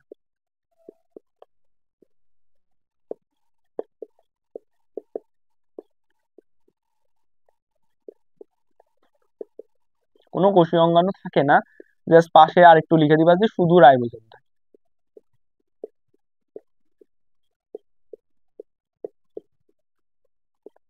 শুধু রাইবোজোম থাকে, এটা একটু পাশে লিখে দিলে জিনিসটা একদম প্রপারলি জিনিসগুলাতে কাভার করবে। আর এখানে তুমি প্রকৃত কোষের বৈশিষ্ট্য কি লিখবা, প্রকৃত কোষে তোমার বইতে সেম আছে যে আবরণী বেষ্টিত অঙ্গাণু থাকে। এখন কথা হলো তোমার প্রকৃত কোষে যে শুধু আবরণী বেষ্টিত অঙ্গাণু থাকে এরকম না, এখানে তুমি আবরণীহীন অঙ্গাণু গুলাও পাবা। এই জন্য তুমি অত কিছু মানে অত ওরকম আবরণী বেষ্টিত ইউজ করার দরকার নেই, তুমি জাস্ট লিখবা যে এখানে কি লিখবা, তোমার সকল অঙ্গাণু পাওয়া যায় আর সকল অঙ্গাণু থাকে, সকল অঙ্গাণু থাকে। এই হলো কথা। এই দুইটা পয়েন্ট তোমরা লিখে দিবা। তো এইটাও আরেকটা খুবই ইম্পর্টেন্ট একটা পয়েন্ট। তো গেল। তারপরে নেক্সটে আসি আমরা। তো আমরা জানলাম যে একটা শুধুমাত্র একটা অঙ্গাণু যেটাকে রাইবোজোম বলে, এটা তুমি প্রকৃত কোষেও পাবা আদি কোষেও পাবা, এছাড়া তোমার আদি কোষে তুমি কোনো অঙ্গাণু পাবা না। তো এই রাইবোজোম সম্পর্কে তোমার আর একটু জানা লাগবে। রাইবোজোম সম্পর্কে আর একটু তুমি কি জানবা, এই যে আদি কোষের রাইবোজোম আর প্রকৃত কোষের রাইবোজোমের ভিতরে একটা পার্থক্য আছে। পার্থক্যটা কি, তোমার আদি কোষের যে রাইবোজোম থাকে সেই রাইবোজোমটা তোমার 70S হয়। এখন 70S জিনিসটা কি এটা তোমাদেরকে একটু বোঝায়। আর প্রকৃত কোষেরটা কি হয়, 80S হয়। এখন 70S 80S ভাই এইগুলা কি, তো তোমাদেরকে একটু বোঝাই যে মানে আমাদের যে বংশগতীয় বস্তু থাকে, আমাদের যে বংশগতীয় বস্তু থাকে, অর্থাৎ আমাদের বংশগতীয় বস্তু কি ক্রোমোজোম, ডিএনএ এগুলা। আর আদিকোষের বংশগতীয় বস্তু হলো শুধুমাত্র হলো ডিএনএ, এটা হলো আদিকোষের বংশগতীয় বস্তু ডিএনএ। তো তোমাদেরকে আরেকটা জিনিস বললে কি, আদিকোষের যে বংশগতীয় বস্তু ডিএনএ, ঠিক আছে, বাট এই ডিএনএ কে মানে অনেক বিজ্ঞানী একটা নাম দিয়েছেন, এটাকে আদি ক্রোমোজোমও বলা হয়, আদি ক্রোমোজোমও বলে। এই ক্ষেত্রে দেখবা এই জন্য এই আদি ক্রোমোজোমের কারণে দেখবা অনেক ক্ষেত্রে তোমার এই আদি কোষের ক্ষেত্রেও তোমার ক্রোমোজোম ওয়ার্ডটা ইউজ করছে যে আদি কোষের ক্রোমোজোম, আসলে আদি কোষের ক্রোমোজোম ঠিক আছে, যে আদি কোষের ক্রোমোজোম বলতে এই ডিএনএ টাকে বোঝানো হয়েছে। তো স্পেসিফিকলি এটা ডিএনএ, বাট এটাকে তোমার আদি ক্রোমোজোম বলা হয়, এই জন্য ক্রোমোজোম হিসেবে অনেকে অভিহিত করেছে, বাট স্পেসিফিকলি জিনিসটা আসলে ডিএনএ। তো এই যে আদি কোষের ডিএনএ আছে বংশগতীয় বস্তু, আর আমাদের বংশগতীয় বস্তু তো সবই আছে। তো আমাদের বডিতে রাইবোজোম, রাইবোজোমের কাজ কি, রাইবোজোম হলো আমাদের বডিতে যত রকমের প্রোটিন আছে এটা হলো এই রাইবোজোম তৈরি করে, এই রাইবোজোম তৈরি করে, ঠিক আছে। তো রাইবোজোম আমাদের বডির সকল ধরনের প্রোটিন মানে তৈরি করতেছে। এখন রাইবোজোম রে কে তৈরি করে, রাইবোজোম রে তৈরি করে হলো আমাদের বডিতে যে বংশগতীয় বস্তু আছে, অর্থাৎ আমাদের ক্ষেত্রে আমাদের নিউক্লিয়াস, ডিএনএ, আর হলো আদি কোষের ক্ষেত্রে ডিএনএ, এটা কি করে এই রাইবোজোমকে তৈরি করে। এখন রাইবোজোমকে তোমার এই যে পুরা রাইবোজোম, এই যে ধরো এটা ধরো একটা রাইবোজোম, তো পুরা রাইবোজোমকে একবারে কখনোই আমাদের বংশগতীয় বস্তু তৈরি করে না। সে কি করে, রাইবোজোমকে ভাগে ভাগে তৈরি করে, অর্থাৎ রাইবোজোমকে দুইটা ভাগে তৈরি করে, এই একটা ভাগ আর এই একটা ভাগ। তো রাইবোজোমকে তোমার দুইটা ভাগে তৈরি করে, মানে প্রথমে একটা ভাগ তৈরি করলো তারপরে আরেকটা ভাগ, এরকম ভাগে ভাগে তোমার রাইবোজোমকে তৈরি করে। তো রাইবোজোমে তোমার মেইনলি দুইটা ভাগ থাকে, একটা হলো বড় ভাগ আর একটা কি, আরেকটা হলো ছোট ভাগ। তো এটা আবার আবার তোমার হলো প্রকৃত কোষ আর হলো ইসের ক্ষেত্রে মানে আদি কোষের ক্ষেত্রে ডিফার করে, অর্থাৎ প্রকৃত কোষের ক্ষেত্রে সরি আদি কোষের ক্ষেত্রে তোমার ছোট ভাগটা হলো ছোট ভাগটা কি 30s, এটা হলো আদি কোষের ক্ষেত্রে। আর হলো বড় ভাগটা হলো 50s। তো এই 30s আর 50s, তো এইভাবে তোমার হলো ডিএনএ হলো মানে বংশগতি বস্তু হলো আমাদের বডিতে রাইবোজোমকে তৈরি করে। এখন রাইবোজোম কি করে, এই 50s আর 30s হিসেবে আমাদের বডিতে ঘুরে বেড়ায়, মানে 50s এক জায়গায় আছে, 30s এক জায়গায় আছে। এখন আমার বডিতে প্রোটিন লাগবে, আমার বডির ডিএনএ নিউক্লিয়াস সিগন্যাল দিচ্ছে যে আমার বডিতে প্রোটিন লাগবে। যখন এই সিগন্যালটা দেন ওই রাইবোজোম কি করে, এই সিগন্যালটা রিসিভ করার পরে এই রাইবোজোমের 50s আর 30s হলো একসাথে মেলে মিলে আমার বডি প্রোটিনটা তৈরি করে। তো রাইবোজোমের 50s আর 30s আদি কোষের ক্ষেত্রে 50s আর 30s মিললে তোমার 70s, এই যে 70s রাইবোজোমটা তৈরি করে, 70s রাইবোজোমটা তৈরি করে। এখন তোমাদের মাথায় একটা প্রশ্ন আসতে পারে, ভাইয়া 50s আর 30s মিললো, 50 plus 30 is equal to 80s, তো কেন এটা 70s হলো? এখন কথা হলো যে এই 10s এটা যে কোথায় হারাই যায়, এটা এখনো তোমার বিজ্ঞানীরা এই জিনিসটা আবিষ্কার করতে পারে না, যে 10s কোথায় চলে যায়। তো তোমরা জাস্ট এতটুকু মাথায় রাখবা যে রাইবোজোম তোমার হলো মানে আদি কোষের ক্ষেত্রে এই রাইবোজোমটা 50s আর 30s হিসেবে কোষের মধ্যে ঘোরাফেরা করে। যখন হলো তোমার প্রোটিন তৈরির টাইমটা আসে, তখন এরা দুজন একত্রিত হয়ে 70s গঠন করে, 70s রাইবোজোমে গঠিত হয়ে তোমার প্রোটিনটা তৈরি করে। প্রোটিন তৈরি করা শেষ, দেন আবার এরা 50s আর 30s হিসেবে ঘুরে বেড়াবে, যখন আবার প্রোটিন তৈরি করা হবে তখন আবার মিলবে। তো এরকম ভাবে প্রসিডিউরটা চলতে থাকে। তো সেম ওয়েতে তোমার প্রকৃত কোষেও এরকম হলো দুইটা ভাগ পাওয়া যায়, একটা ছোট ভাগ আর একটা বড় ভাগ। তো প্রকৃত কোষের ক্ষেত্রে ছোট ভাগটা হলো তোমার 40s আর হলো ইসের ক্ষেত্রে তোমার হলো বড় ভাগটা, প্রকৃত কোষের ক্ষেত্রে তোমার বড় ভাগটা হলো 60s 40s। তো যখন প্রোটিন তৈরি করার টাইম আসে, এটা দুজন মিলবে, মিলে তোমার আর 100s তৈরি করবে না, 80s তৈরি করবে। অর্থাৎ এখানেও তোমার 20s হারায় যায়, কোথায় হারায় যায় এটা এখনো বিজ্ঞানীরা আবিষ্কার করতে পারে না। তো প্রকৃত কোষের ক্ষেত্রে প্রোটিন তৈরির ক্ষেত্রে এই 60s আর 40s মিলে 80s রাইবোজোম গঠন করে। এর জন্য প্রকৃত কোষের রাইবোজোম হলো তোমার 80s।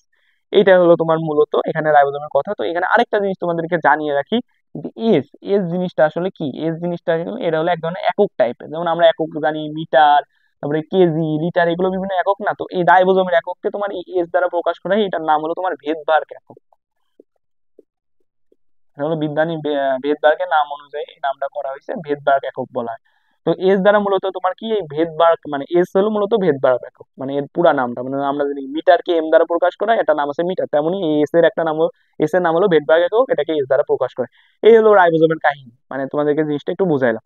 তো মূলত আমাদের পয়েন্টটা কি, আমাদের পয়েন্টটা হলো আদি কোষের রাইবোজোম হলো 70s আর প্রকৃত কোষের রাইবোজোম হলো 80s। তো তোমরা পাশে এরকম ভাবে লিখে দিতে পারো, 70s এর পাশে একটা ব্র্যাকেট দিয়ে লিখলা যে 50s প্লাস 30s, তাহলে জিনিসটা স্যার আরো মানে তোমার খাতাটা আরো ভালোই করে দেখবে, মানে স্যার বুঝতে পারবে যে তুমি আরো বেশি জানো। আর 80s এর পাশে লিখে দিলা যে 60s প্লাস 40s। এই হলো মনে হয় আদি কোষ আর প্রকৃত কোষের আরেকটা মেজর পার্থক্য, যেটা হলো রাইবোজোমের পার্থক্য। গেল আরেকটা পয়েন্ট গেল, দেন আরেকটা পয়েন্ট তোমার হলো উদাহরণে আসছে। তো উদাহরণটা তোমাদেরকে জানাইলে দেন পরের জিনিসগুলা পরেরটা আরো ইজি হবে। তো আমরা এখানে উদাহরণ নিয়ে কথা বলবো, তোমার আদি কোষ আর প্রকৃত কোষের উদাহরণ। আদি কোষ আর প্রকৃত কোষের উদাহরণ, প্রথমে আমরা আদি কোষের উদাহরণটা শিখবো। তো আদি কোষের উদাহরণ মূলত তোমার ব্যাকটেরিয়া, অর্থাৎ তোমাদের মনে মানে ব্যাকটেরিয়া হলো আদি কোষের উদাহরণ। এখন তোমাদের মনে হতে পারে আমরা তো ব্যাকটেরিয়া চিনি, তো আমাদের আমাদের ব্যাকটেরিয়ার ধারণাটা আমাদের অনেক ক্ষীণ, মানে আমরা মনে করি যে ব্যাকটেরিয়া মানে ব্যাকটেরিয়া মানে একটা জিনিস, ব্যাকটেরিয়া আছে, কিছু ব্যাকটেরিয়া আছে। তো তুমি মানে তোমার মাথায় ধারণা ভাই আমরা দুইটা ভাগে ভাগ করলাম মানে সব কোষকে, তা আদি কোষ শুধুমাত্র ব্যাকটেরিয়াকে কাভার করতেছে, এর ভিতরে আর কিছু থাকতেছে না। তো জিনিসটা কি, তোমার ব্যাকটেরিয়া ঠিক আছে, আমরা ব্যাকটেরিয়া চিনি, কিন্তু ব্যাকটেরিয়া এত ছোট না যত ছোট আমরা ভাবি। যেমন ধরো তোমার প্রাণী জগৎকে মানে পুরা না মানে পুরা জীব জগৎকে তোমার 5টা কিংডমে ভাগ করা হয়েছে। 5টা কিংডমে ভাগ করা হয়েছে, তোমার একটা কিংডমে সকল উদ্ভিদকে ফেলাইছে, একটা কিংডমে সকল প্রাণীকে ফেলাইছে, আরেকটা কিংডমে তোমার ছত্রাক, আরেকটা কিংডমে তোমার পরজীবী, আর আরেকটা কিংডমে তোমার সকল ব্যাকটেরিয়াকে ফেলাইছে। তার মানে কি, তোমার ব্যাকটেরিয়া পুরো একটা রাজ্য। তার মানে কি, একটা রাজ্য হলো তোমার সবচেয়ে বড় যেই মানে ভাগটা, ওটা হলো রাজ্য। তো এই রাজ্যের ভিতরে তোমার পর্ব, তারপরে তোমার হলো গণ, তারপরে গোত্র, তারপরে প্রজাতি, তারপরে এরকম অনেক কিছু আছে। তো ব্যাকটেরিয়ার ভিতরে এরকম অনেক কিছু মানে, তো ব্যাকটেরিয়া জাস্ট একটা রাজ্যকে বোঝায়। তো এর ভিতরে অসংখ্য অসংখ্য ব্যাকটেরিয়া আছে। এই জন্য যত দুনিয়ায় যত ব্যাকটেরিয়া আছে সবাই হলো এই আদিকোষ।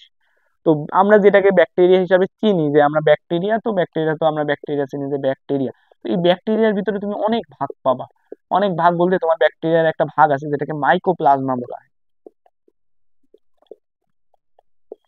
মাইকোপ্লাজমা বলা হয়।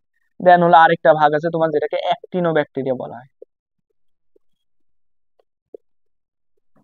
অ্যাক্টিনো ব্যাকটেরিয়া বলা হয়। আরেকটা ভাগ আছে যেটাকে আর্কি ব্যাকটেরিয়া বলা হয়। আর কি ব্যাকটেরিয়া বলে, আরেকটা ভাগ আছে যেটাকে তোমার সায়ানো ব্যাকটেরিয়া বলা হয়।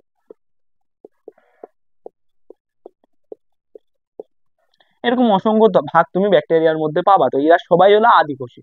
তো এখানে মোটামুটি ধরো মানে আমি তোমাদেরকে মোটামুটি তোমাদের দুইটা জিনিস আছে একটু বুঝাইলে তোমাদের আরো সুবিধা হবে, যে মাইকোপ্লাজমা যে জিনিসটা আছে আর সায়ানো ব্যাকটেরিয়া যে জিনিসটা আছে, এই দুইটা জিনিস আমি তোমাদেরকে একটু বুঝাই। তার আগে তোমরা সবাই মাথায় রাখবা যে এই ব্যাকটেরিয়া, ব্যাকটেরিয়া কি, ব্যাকটেরিয়া হলো একটা পুরো একটা রাজ্য, কোন রাজ্যের অধীনে আছে, মনেরা রাজ্য। তো মনেরো রাজ্য জুড়ে শুধু ব্যাকটেরিয়া। আর এই মনেরো রাজ্যের জুড়ে যে ব্যাকটেরিয়া আছে, মানে ব্যাকটেরিয়া তো মূলত তোমার আদিকোষী জীব। মানে ব্যাকটেরিয়া মানে দুনিয়ায় যত ব্যাকটেরিয়া আছে সবাই আদিকোষী, তার মানে কি মনেরো রাজ্য, মনেরা যে রাজ্য আছে এই রাজ্যের সকল জীবই কি আদিকোষী। এতটুকু মাথায় রাখবা। এখন এইখানে আমি তোমাদের ব্যাকটেরিয়ার দুইটা জিনিস শিখাবো, এই মাইকোপ্লাজমা আর সায়ানো ব্যাকটেরিয়া, এই দুইটা জিনিস আমি তোমাদেরকে একটু বুঝাবো। যে এই মাইকোপ্লাজমা আর সায়ানো ব্যাকটেরিয়া এই দুইটা জিনিস যদি তোমাকে বোঝাই, প্রথমে আসি মাইকোপ্লাজমা। তো মাইকোপ্লাজমা হলো ওয়ান কাইন্ড অফ ব্যাকটেরিয়া। হ্যাঁ, তাহলে mycoplasma one kind of bacteria, তাহলে ভাই একে কেন আলাদা করা হলো? তো এর একটা আলাদা বৈশিষ্ট্য আছে। তোমার ব্যাকটেরিয়াতে কোষ প্রাচীর পাওয়া যায়, এটা আমরা কেউ জানি কেউ জানি না, তো জেনে রাখো যে ব্যাকটেরিয়াতে কোষ প্রাচীর থাকে। কিন্তু মাইক্রোপ্লাজমা এমন একটা ব্যাকটেরিয়া যার কোনো কোষ প্রাচীর থাকে না, এই জন্য একে ব্যাকটেরিয়া থেকে আলাদা একটা বিভাগে ভাগ করে দিছে, যেটার নাম দিছে মাইক্রোপ্লাজমা।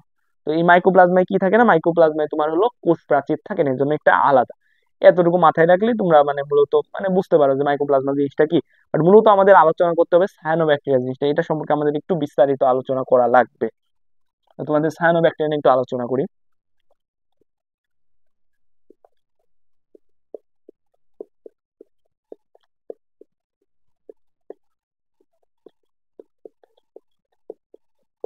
সায়ানোব্যাকটেরিয়া, তো সায়ানোব্যাকটেরিয়ার একটা নাম আছে, অর্থাৎ এটা তো ধরো এর নাম হলো সায়ানোব্যাকটেরিয়া। তো এর একটা আরেকটা নাম আছে, এটাকে তোমার বইতে দেখো একটা ব্র্যাকেটে একটা নাম দিয়ে দিছে, blue green algae. Blue green algae,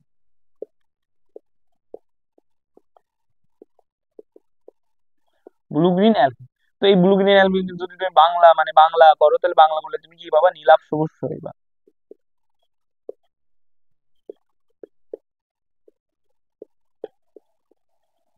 নীলাভ সবুজ শৈবাল। তো এখন কথা হলো ভাইয়া, সায়ানোব্যাকটেরিয়ার আরেক নাম ব্লু গ্রিন অ্যালগি বা নীলাভ সবুজ শৈবাল। তাহলে ভাই আমরা তো এখানে বুঝতে পারছি যে সায়ানোব্যাকটেরিয়া একটা ব্যাকটেরিয়া, মানে আপনি তো তাই বললেন, তাহলে এর বাংলা কেন নীলাভ সবুজ শৈবাল হলো? কারণ আমরা সবাই তো মোটামুটি শৈবালকে চিনি, মানে তোমরা যদি আমার আগের ওই অধ্যায় ভিত্তিক যে ক্লাসগুলো আমি মানে দিছি, যে অধ্যায় সম্পর্কে ধারণা ওইটা গুলো তোমরা বুঝতে পারো। আমি ওইখানে তোমাদের শৈবাল সম্পর্কে একটা মানে বিস্তারিত আলোচনা দিচ্ছি যে শৈবাল জিনিসটা কি। মানে শৈবাল জিনিসটা আসলে কি, শৈবাল মূলত মানে একটা মানে কি বলে উদ্ভিদেরই একটা রূপ, মানে একটু এর একটা নিম্ন শ্রেণীর উদ্ভিদ, মানে উদ্ভিদের যেমন উদ্ভিদের দেহকে তুমি মূল কাণ্ড পাতা এরকম একটা মানে ভালোভাবে একটা বিভক্ত করতে পারবা, শৈবালকে ওরকম ভাবে বিভক্ত করতে পারবা না। বা শৈবালের আরেকটা মানে স্পেশাল ফিচার, মানে যে কারণে আমরা কি একে উদ্ভিদের সাথে মিল এটা বলতেছি, কারণ হলো শৈবাল খাদ্য তৈরি করতে পারে। অর্থাৎ জীব জগতে তোমার যা আছে, মানে জীব জগতে তো অনেক টাইপের জীব আছে, এর মধ্যে শুধুমাত্র তোমার শৈবাল আর উদ্ভিদ হলো খাদ্য তৈরি করতে পারে। শৈবাল আর উদ্ভিদ খাদ্য তৈরি করতে পারে, তাছাড়া আর কেউ খাদ্য তৈরি করতে পারে না। অর্থাৎ তোমার তো অনেক রাজ্য আছে, যেমন অ্যানিমেলিয়ার ভিতরে সকল প্রাণী আছে, কিন্তু এদের এই অ্যানিমেলিয়া রাজ্যের কেউ খাদ্য তৈরি করতে পারে না। তোমার প্লান্টি রাজ্যের ভিতরে সকল উদ্ভিদ আছে, এই প্লান্টি রাজ্যটা খাদ্য তৈরি করতে পারে। তারপরে তোমার ফানজাই একটা রাজ্য আছে, ওখানে সকল ছত্রাক আছে, ওরাও খাদ্য তৈরি করতে পারে না। তারপরে মোনেরার ভিতরে সকল ব্যাকটেরিয়া আছে, এরাও খাদ্য তৈরি করতে পারে না। প্রোটিস্টার মধ্যে তোমার শৈবাল আছে, কিছু পরজীবী আছে, তো এই শৈবালটা খাদ্য তৈরি করতে পারে। এই জন্য এই শৈবালকে উদ্ভিদের সাথে একটা মিল বলছে। তো ভাইয়া তাহলে ব্যাকটেরিয়ার মধ্যে শৈবাল কোথা থেকে আসলো?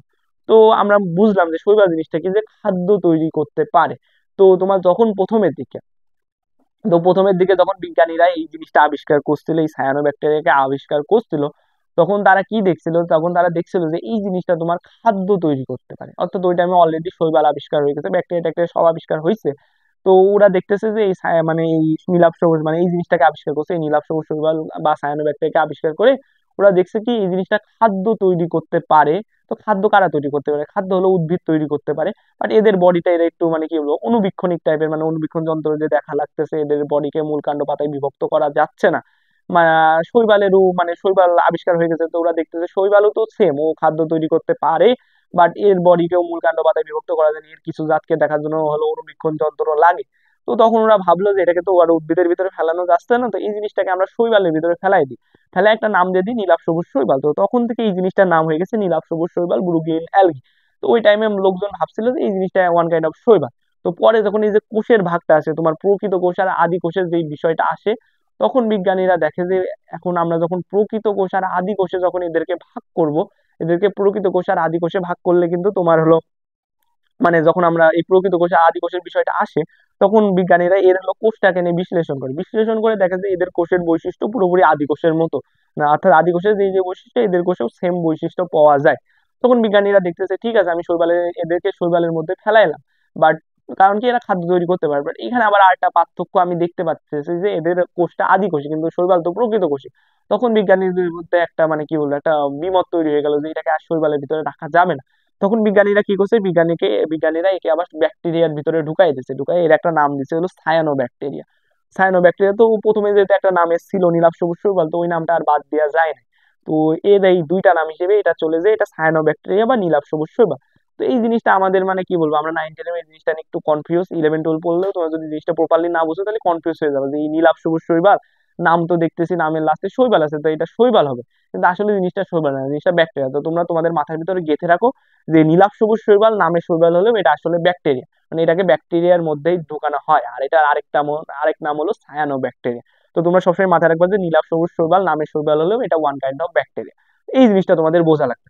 এখন নীলাভ সবুজ শৈবাল তো খাদ্য তৈরি করতে পারে, বাট এটা কি একটা আদিকোষী জীব।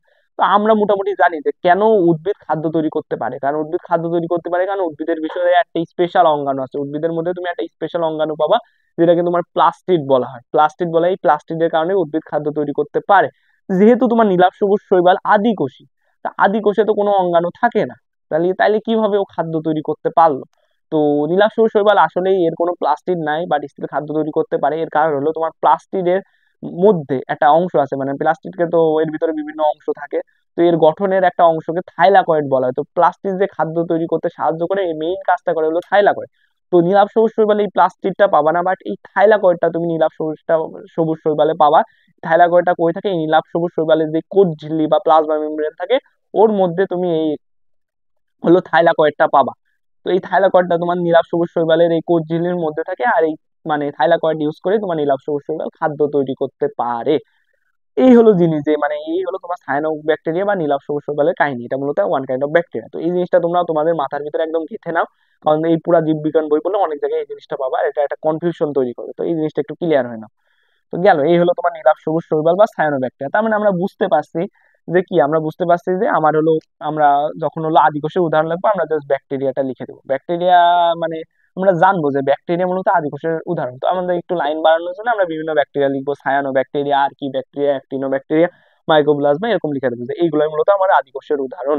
আর আদি কোষ তাহলে কোন রাজ্যে বিলং করে, মনের রাজ্যে বিলং করে। তারপরে তোমার প্রকৃত কোষ আছে। এখন প্রকৃত কোষের উদাহরণ কি, দুনিয়ায় ব্যাকটেরিয়া ব্যতীত যত জীব আছে সবাই হলো তোমার প্রকৃত কোষের অন্তর্ভুক্ত। তার মানে ব্যাকটেরিয়া বাদে কি কি জীব আছে, তো মনেরা রাজ্যে তো বাদ গেল, তো মানে মূলত তো পুরা জীব জগৎকে তোমার 5টা রাজ্যে ভাগ করা হয়েছে। তো একটা রাজ্য হলো মনেরা, যার ভিতরে ব্যাকটেরিয়া আছে আদি কোষে। তাছাড়া বাকি 4টা রাজ্যে তুমি যা যা পাবা সবাইকে তুমি প্রকৃত কোষের মধ্যে ফেলাইতে পারবা। তার মানে কি কি আছে, তোমার শৈবাল আছে, ছত্রাক আছে, তোমার অ্যাঞ্জিওস্পার্ম আছে, তোমার জিমনোস্পার্ম আছে, তোমার হলো ব্রায়োফাইট আছে, তারপর তোমার টেরিডোফাইট আছে। এরকম কিছু জিনিস আছে, মানে সবই তোমার প্রকৃত কোষের মধ্যে পড়ে। তো এর মধ্যে তোমার এই যে অ্যাঞ্জিওস্পার্ম, জিমনোস্পার্ম, ব্রায়োফাইটা, টেরিডোফাইটা, তো এইগুলো সম্পর্কে মোটামুটি আমি তোমাদেরকে একটা আলোচনা আমার ওই যে অধ্যায় মানে বিভিন্ন অধ্যায় ধারণা ওইখানে আমি করে দিছি যে অ্যাঞ্জিওস্পার্ম কি, জিমনোস্পার্ম কি, ব্রায়োফাইটা কি, টেরিডোফাইটা কি। তো ওইগুলো সম্পর্কে এখন আমি আর বিস্তারিত আলোচনা করবো না। তোমরা শুধু মাথায় রাখবে যে এগুলো হলো তোমার উদ্ভিদেরই মানে ভাগ, মানে উদ্ভিদ তো খালি উদ্ভিদ না যে আম গাছ জাম গাছ এইগুলা উদ্ভিদ, হ্যাঁ এইগুলা উদ্ভিদ, এগুলা বাদেও তোমার উদ্ভিদের আরো বিভিন্ন ভাগ আছে, তো ওই ভাগের ভিতরে এই 4টা ভাগ আছে।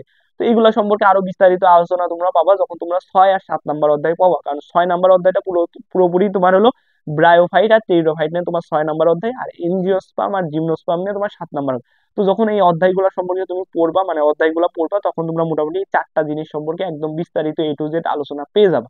আর এছাড়া যদি আরেকটু আলোচনা নিতে চাও তাহলে তোমরা ওই অধ্যায়ের ধারণা ওই ভিডিওটা দেখতে পারো, তো ওইখানে আমি মোটামুটি মানে একটা বেসিক ধারণা দিয়ে দিচ্ছি যে কোনটা কি, মোটামুটি একটা ধারণা ওইখানে পেয়ে যাও।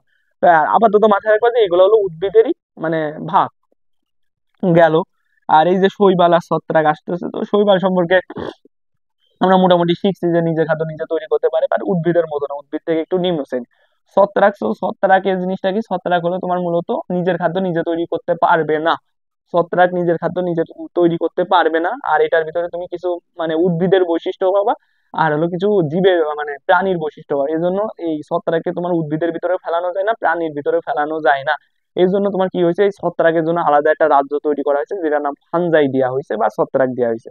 তো এই হলো ছত্রাক, যে নিজের খাদ্য নিজে তৈরি করতে পারে না। তো এইগুলো সবই হলো প্রকৃত কোষে, শুধুমাত্র ব্যাকটেরিয়াটাই তোমার আদি কোষের ভিতরে পড়ে। তো এই হলো মূলত তোমার আদি কোষ কারা, প্রকৃত কোষ কারা, এটা সম্পর্কে একটা ধারণা। তো উদাহরণ গেল। দেন আরো কিছু ছোট ছোট জিনিস আছে, তো ওই ছোট ছোট জিনিস সম্পর্কে আমরা জানবো। কোষ বিভাজন। কোষ বিভাজন তো আদি কোষে কোন কোষ বিভাজন দেখা যায়, আদি কোষে তোমার অ্যামাইটোসিস কোষ বিভাজন দেখা যায়।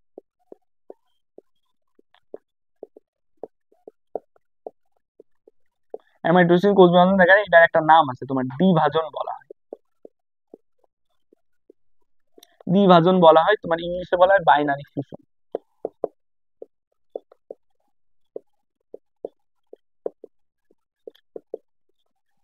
বাইনারি ফিউশন এই মূলত তোমার হলো অ্যামাইটোসিস বা দ্বিভাজন বা বাইনারি ফিউশন, এই মানে সব জিনিস সেম, জাস্ট নামগুলো একটু আলাদা, মানে অনেক নামে পরিচিত তাই কি, মানে এটাই।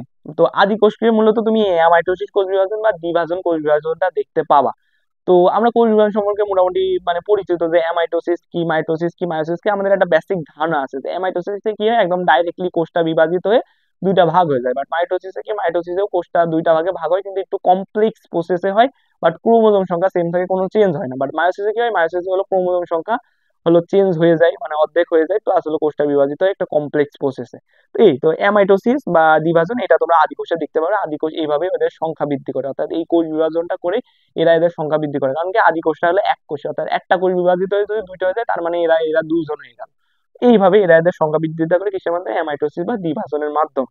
আর প্রকৃত কোষে কি, প্রকৃত কোষ বলতে ধরো আমরা আমরা মানুষ, আমরা হলো প্রকৃত কোষী। তাহলে আমাদের ভিতরে কোন কোন কোষ বিভাজন দেখা যায়, আমাদের ভিতরে দুইটা কোষ আছে, একটা দেহকোষ আর একটা জনন কোষ। তো আমাদের দেহকোষটা কি করে, দেহকোষটা নিজের সংখ্যা বৃদ্ধি করে কিভাবে, হলো মাইটোসিস বিভাজনের মাধ্যমে। আবার আমাদের এই দেহকোষের ভিতরে একটা কোষ আছে জননমাত্রিক কোষ, যেটা আবার মায়োসিসের মাধ্যমে জনন কোষ তৈরি করে।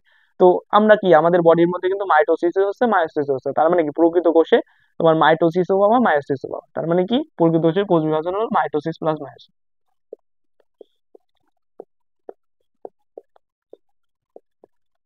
মাইটোসিস প্লাস মায়োসিস, এটা হলো তোমার প্রকৃত কোষের কোষ বিভাজন। মাইটোসিস প্লাস মায়োসিস এই হলো আরেকটা মানে উদাহরণ, মানে আরেকটা বৈশিষ্ট্য। তারপরে আসি নেক্সট বৈশিষ্ট্যতে আসি। নেক্সট বৈশিষ্ট্য হলো আমার শ্বসন। শ্বসন হলো নেক্সট বৈশিষ্ট্য। তো প্রকৃত কোষে এক টাইপের শ্বসন দেখা যায়, আর আদি কোষে আরেক টাইপের শ্বসন দেখা যায়। তো শ্বসন সম্পর্কে আমি তোমাদেরকে মোটামুটি একটা আলোচনা দিয়েছিলাম অধ্যায়ের ধারণা থেকে। তো তোমরা মানে ওই ভিডিওগুলো করলে এই বেসিক জিনিসপত্র সম্পর্কে তোমরা আগে থেকে অনেক কিছু শিখে যাবে। তাও একটু বলি, শ্বসন তো এইখানে তোমার যে শ্বসনটার কথা বলা হয়েছে ওটা মূলত অন্তঃশ্বসন, অর্থাৎ শ্বসন দুই টাইপের হয়, একটা বহিঃশ্বসন আর একটা অন্তঃশ্বসন। তো এইখানে যে শ্বসনটার কথা বলা হয়েছে ওটা মূলত কি, ওটা মূলত তোমার অন্তঃশ্বসন। তো অন্তঃশ্বসন, অন্তঃশ্বসনটা কি, অন্তঃশ্বসনটা হলো আমাদের যে খাদ্য, আমরা যে খাদ্যটা খাই, ওই খাদ্যটা তোমার হলো আমাদের মানে কি বলবো, আমাদের কোষের মধ্যে ঢুকে, ঢুকার পরে কি হয়, ঢুকার পরে ওটা হলো শক্তিতে পরিণত করে, অর্থাৎ আমাদের বডিতে শক্তি যোগায়, যে শক্তিটা ইউজ করে আমাদের আমাদের দৈনিক কাজকর্ম করি। তো ওইটাই, ওই শক্তিটা মূলত এই খাদ্যের মাধ্যমে আসে। তো খাদ্যের মাধ্যমে তো একদম ডাইরেক্টলি খাদ্য শক্তি হয়ে যায় এরকম না, তো একটা প্রসেস আছে যেটা শ্বসন, শ্বসনের মাধ্যমে খাদ্যটা শক্তিতে পরিণত হয়ে যায়।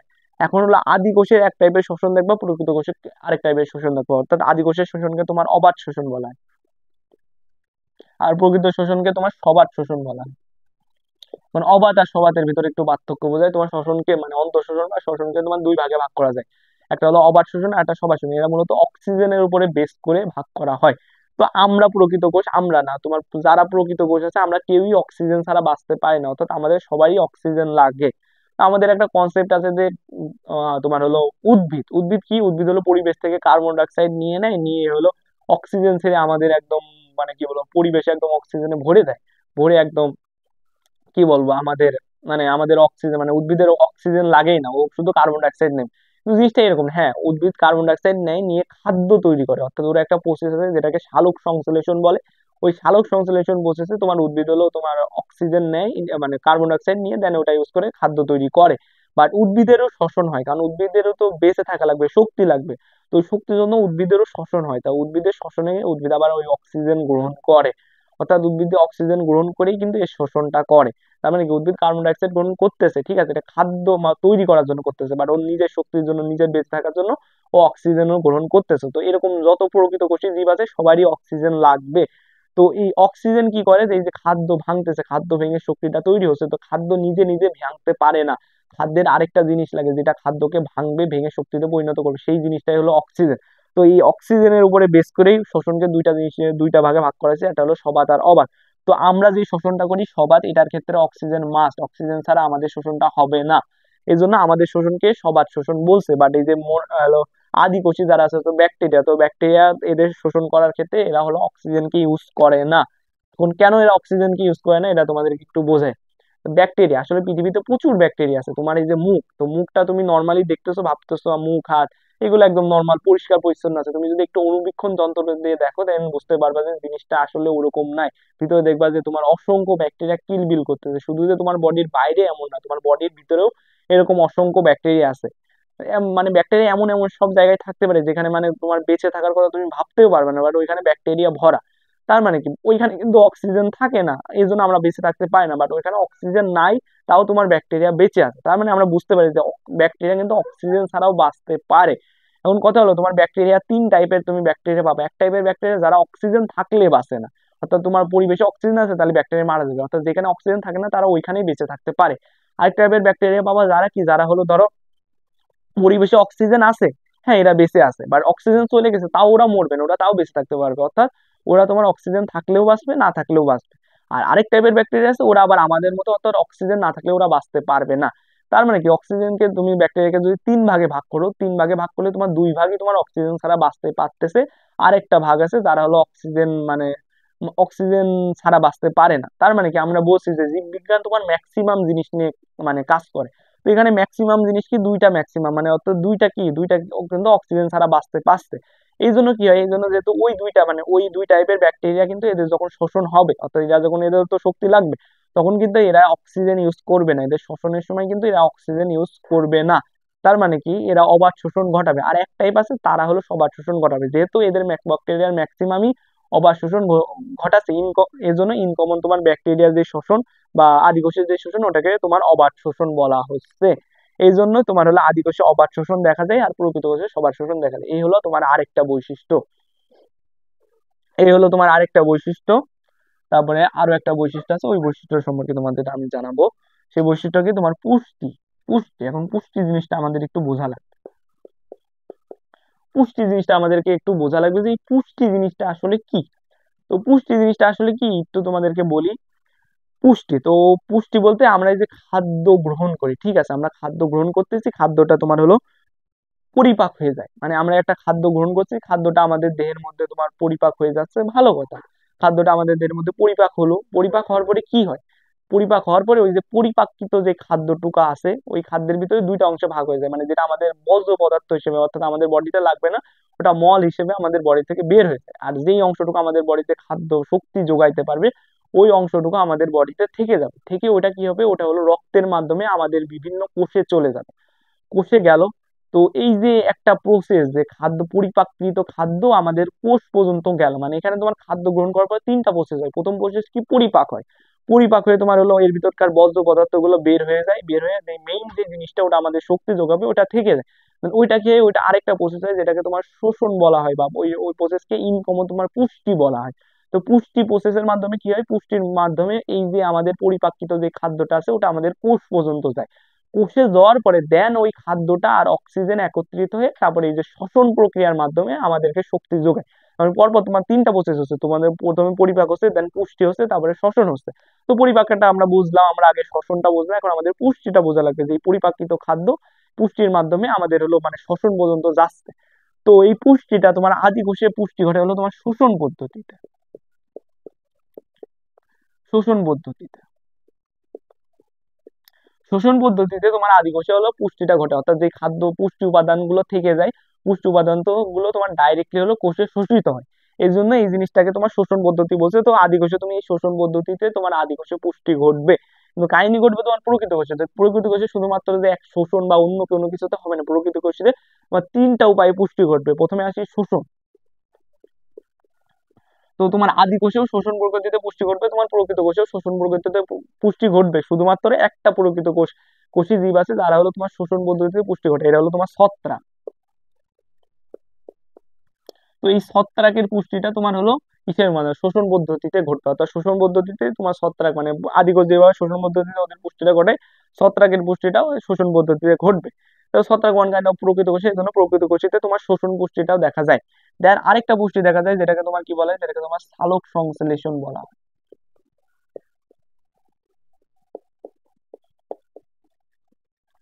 তো সালোক সংশ্লেষণ আমরা শুনে বুঝতে হবে এটা কিসে দেখা যায়, এটা মূলত তোমার উদ্ভিদ আর শৈবালে দেখা যায়, মানে দুইটা প্রকৃত কোষই উদ্ভিদ আর শৈবালে এই সালোক সংশ্লেষণটা দেখতে পাবো। অর্থাৎ আমরা খাদ্য গ্রহণ করি উদ্ভিদের কাছ থেকে, দেন গ্রহণ করার পরে ছত্রাকোসেমও হলো উদ্ভিদের কাছ থেকে খাদ্য গ্রহণ করে, ব্যাকটেরিয়াও তোমার উদ্ভিদের কাছ থেকে খাদ্য গ্রহণ করে, দেন আমরা শোষণ টোষণ এইসব করে পুষ্টিটা ঘটাই। বা উদ্ভিদের তো আর কারো কাছ থেকে খাদ্য গ্রহণ করা লাগে না, ও নিজের খাদ্যটা নিজেই তৈরি করে একদম ডাইরেক্টলি, মানে আমাদের তো ইনডাইরেক্টলি শোষণ করে, প্রথমে পরিপাক করি দেন শোষণ করি, খাদ্যটা তৈরি করে ডাইরেক্টলি শোষণটা ঘটায় ফেলা দেয়, মানে ডাইরেক্টলি পুষ্টিটা ঘটায় ফেলা দেয়। এই জন্য প্রকৃত কোষে মানে উদ্ভিদ আর শৈবাল এদের যেই মানে পুষ্টিটা ঘটে ওটা মূলত এই সালোক সংশ্লেষণের মাধ্যমে ঘটে। অর্থাৎ এদের বডির মধ্যে পুষ্টি উপাদানগুলো ঢোকে হলে এই সালোক সংশ্লেষণ পদ্ধতিতে একদম ডাইরেক্টলি খাদ্যটা তৈরি হয়ে পুষ্টি হিসেবে, মানে ওদের কোনো বর্জ্য পদার্থ থাকে না, ওরা ডাইরেক্টলি ওর বডিতে মানে যে পুষ্টি উপাদানগুলো লাগবে ওটাই একদম ডাইরেক্টলি তৈরি করে ফেলা দেয়, তৈরি করে ফেলে বডির ভিতরে ঢুকাই ফেলা দেয়। এই জন্য তোমার প্রকৃত কোষের পুষ্টিটা তোমার সালোক সংশ্লেষণ পদ্ধতিতে ঘটে। প্রকৃত কোষের পুষ্টিটা কিভাবে ঘটে, সালোক সংশ্লেষণ পদ্ধতিতে ঘটে। দেন গেল তাহলে এটা কিসে মানে এটা কিসে কিসে দেখবো, এটা হলো তোমার উদ্ভিদ আর হলো শৈবালে দেখা যাবে, উদ্ভিদ আর শৈবালে দেখলাম। তো গেল ছত্রাক গেল, উদ্ভিদ গেল, শৈবাল গেল, সব প্রকৃত কোষে গেল। এখন আমরা কোথায়, প্রাণীরা কোথায়? তো প্রাণীদের জন্য আরেকটা প্রসেস আছে যেটাকে তোমার আত্তীকরণ বলা হয়। তো এই আত্তীকরণ প্রসেসে আমাদের পুষ্টিটা ঘটায়, এটা এটা হলো তোমার প্রাণীতে দেখা যায়। তো এই আত্তীকরণটা কি, এই আত্তীকরণ সম্পর্কে তোমার বইতে তেমন একটা আলোচনা করা নেই, তুমি যখন হলো এই জুওলজি 3 নম্বর অধ্যায় অর্থাৎ পরিপাক ও শোষণ ওই অধ্যায়টা পড়বো, ওইখানে হালকা একটু পাবা যে এই প্রাণী সেম, যে প্রাণীতে হলো ওই পুষ্টি উপাদানটা মানে পুষ্টি উপাদানটা থেকে যায়, বর্জ্য পদার্থ বেড়ে যায়, দেন ওটা রক্তের মাধ্যমে কোষ পর্যন্ত যায়, দেন কোষের প্রোটোপ্লাজম একটা বিশেষ প্রক্রিয়ায় খাদ্যটা গ্রহণ করে, অর্থাৎ কোষের ভিতরে যে প্রোটোপ্লাজম থাকে ওটা একটা বিশেষ প্রক্রিয়ায় খাদ্যটা গ্রহণ করে। তো ওই বিশেষ প্রক্রিয়াটাই হলো আত্তীকরণ মানে প্রক্রিয়া বলা হয়েছে, ওই প্রক্রিয়াটাকে আত্তীকরণ বলা হয়েছে।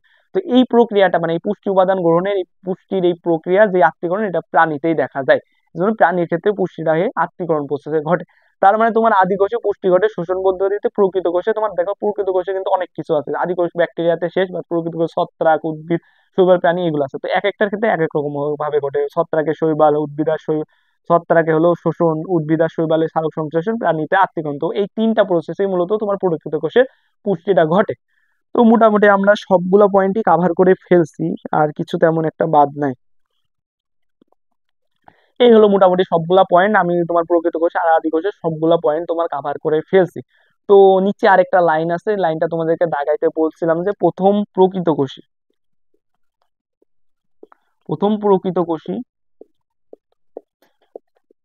প্লাস বহু কোষী,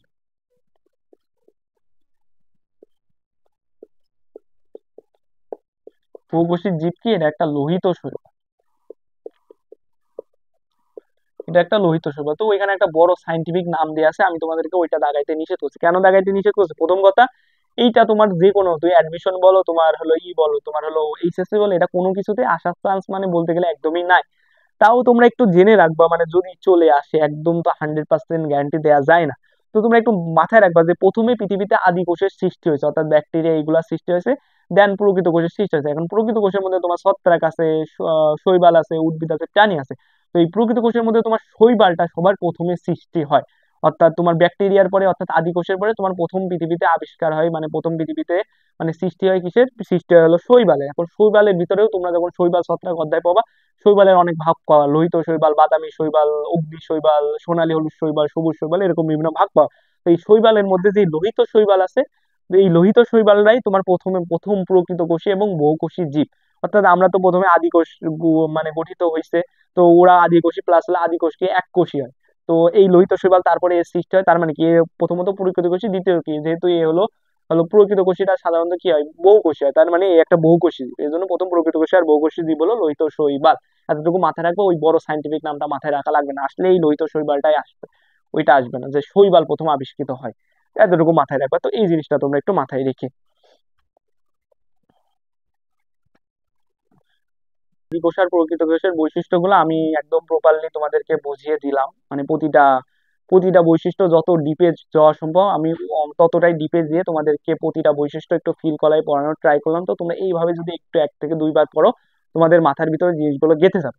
তো নেক্সটে তোমার একটা শখ আছে, ওই শখে তোমার এই আদি কোষ আর প্রকৃত কোষের বৈশিষ্ট্যগুলো আরো গুছাই দেওয়া আছে, প্লাস আরো কয়েকটা নতুন বৈশিষ্ট্য দেওয়া আছে। তো আজকের ক্লাসটা অনেক বেশি লেন্দি হয়ে গেছে, তো আমি আর বাড়াচ্ছি না। আরো এই কোষের শ্রেণী বিভাগের আরো কয়েকটা জিনিস বাদ আছে। তো নেক্সট ক্লাসে আমি ওই ছকটা, মানে ছকটা মূলত এই বৈশিষ্ট্যগুলো আরেকবার আলোচনা করবো, প্লাস ছকে কিছু নতুন জিনিস আছে ওইগুলো আলোচনা করলাম, প্লাস ওই এক্সট্রা যে জিনিসগুলো আছে ওগুলো আলোচনা করে এই কোষের শ্রেণী বিভাগ টপিকটা শেষ করলাম। তো আজকের এই কোষের শ্রেণী বিভাগের যে পার্ট 2 ক্লাস, ওটা আমি এখানে শেষ করছি। আজকের ক্লাসটা যেখানে শেষ হয়েছে, তোমার পার্ট 3 ক্লাস ওই যেখানে শেষ হয়েছে ওইখান থেকে তোমার পার্ট 3 ক্লাসটা শেষ হবে। তো আজকের ক্লাসটা আমি এখানে শেষ করতেছি। আসসালামু আলাইকুম।